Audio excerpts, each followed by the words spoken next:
So you came back to die with your city.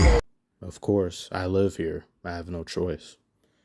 Thank his airness that this abomination of a season, this vile, vulgar, detestable, contemptible, abhorrently obnoxious, rancid, reprehensible, repugnant, odious, horrid season has come to an end. And I actually had some of you who like to play with my emotions like Lego say, why aren't you gonna talk about Detroit beating the Mavericks? How did Detroit beat the Mavericks? That should be good, right? You should be excited. I didn't watch this game. I've stopped watching them for quite a many weeks because after some point, seeing someone bleed out in pain, agonizing misery, begging for their life to end. They want you to take them out of this existence. Why would I sit there for that? I go to check and see the highlights of this game. Luka and Kyrie didn't even play. They're resting them for the playoffs, something that we may never see again. Mavericks front office peeped the calendar and said, the Detroit Pistons. Luka, go meditate using the Force jack back into the Matrix and talk to the Oracle. Kyrie, go cast a spell, learn Sectum Sempra or Expelliarmus. We don't need you guys today because it's the Pistons, the league's doormat and occasional litter box. When shit hit the fan, is you still a fan? No, not when I'm drowning in it. I urge you all who haven't done so already to go and familiarize yourselves with Commissioner lore and bear witness to a man who died 28 times. Months of seeing comments like these that by the end of it could probably reach the moon in length. And then I gotta see this shit. No! I need to put a patent on my face because it's getting out of hand. It's out of control. Then someone said I look like Aries Spears. I've had enough. I've had enough. Before it was, you look like the dude from Get Out. Why do all these people have the same features? I've heard John Boyega as well. Is God using Madden create a character? Do I gotta wait for the next Earth 2K to release to have more variety? And on top of that, my Lions couldn't even make it to the Super Bowl when we were 20 minutes away from doing so because whoever was playing the game turned it up to the highest difficulty when it was on just regular. We just had to find a way to lose. It's not giving. This year is not giving. I remember where I was around this time last year, a little bit into the summer, where I was stoked on the changes coming Detroit's way, when I was excited about the amount of cap space we had, when I was excited about our roster and our collection of young talented players, when I was overjoyed and elated at the thought of getting Monty Williams.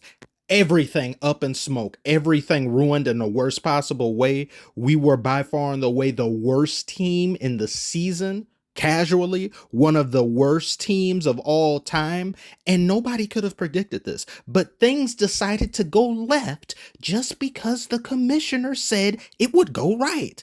That's usually what happens on this channel, unfortunately. I talked good about Zion the other day. He just stunk it up against the Lakers. It never fails. But that's okay. That's okay. Another Quelu.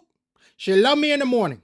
The she is fate in this scenario. And you know what I'm going to do? Since the playoffs are literally across the street, instead of doing the logical thing and just being more middle of the road, making safe choices, driving under the speed limit by about 10 to 15 miles, possibly even more than that, we are going to turn right to go left like Lightning McQueen. We're going to live even faster, more dangerously. I am going to be so unruly these playoffs. I'm going to double, triple, quadruple down on certain things, and maybe one of them will stick.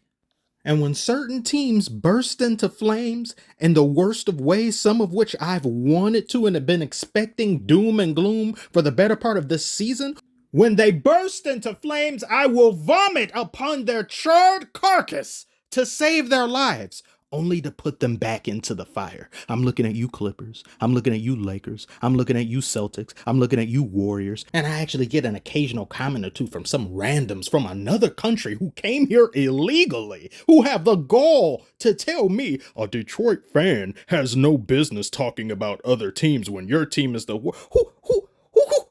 who says that I'm trying to talk about them and pretend that we aren't in the flaming pits of hell? Come and join us. I'm an Uber driver from Hades. Get in the back seat. We're going down. You down, down, down, down, down.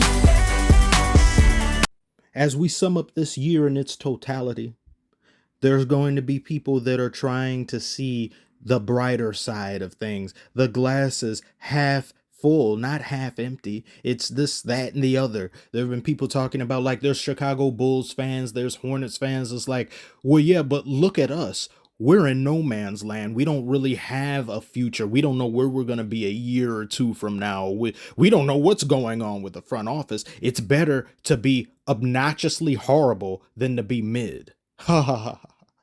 You see, the difference between our two teams and the difference between you and I, you optimists out there, is that your front office isn't as bad as ours. Your players have some level of idea or understanding of what's going on, what needs to be done, and what the future could kind of look like in the best case scenario.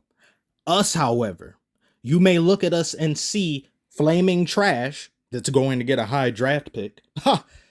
Let's say we don't fall to 5 like we've been doing.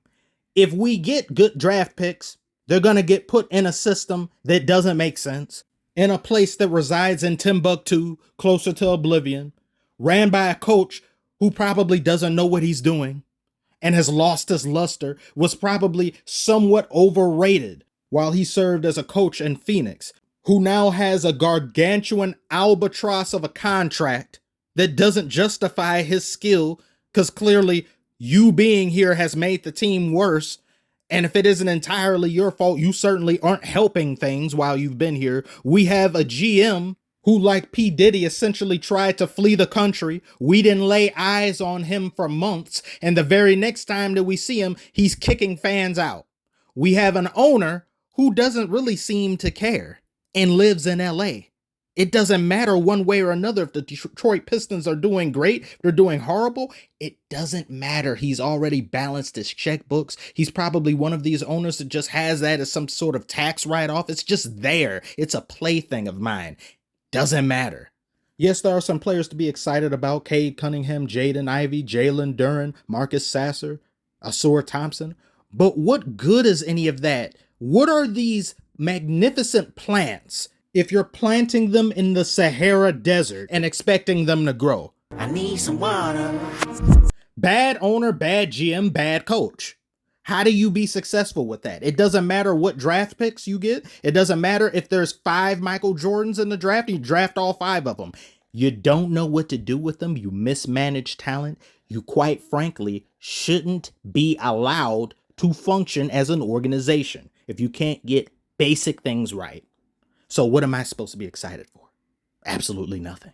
Detroit Pistons are essentially a relative that has gotten themselves incarcerated in maximum security prison. I may visit you here and there, but don't expect me to claim you. I can't after what you put me through. I am a laughing stock. That's how I feel about the Pistons. I want to thank you all for watching and for making it this far. Like and comment, subscribe. But I'm already subscribed. Unsubscribe and subscribe again. The playoffs are coming. Be prepared. 'Cause I'ma burn this motherfucker down.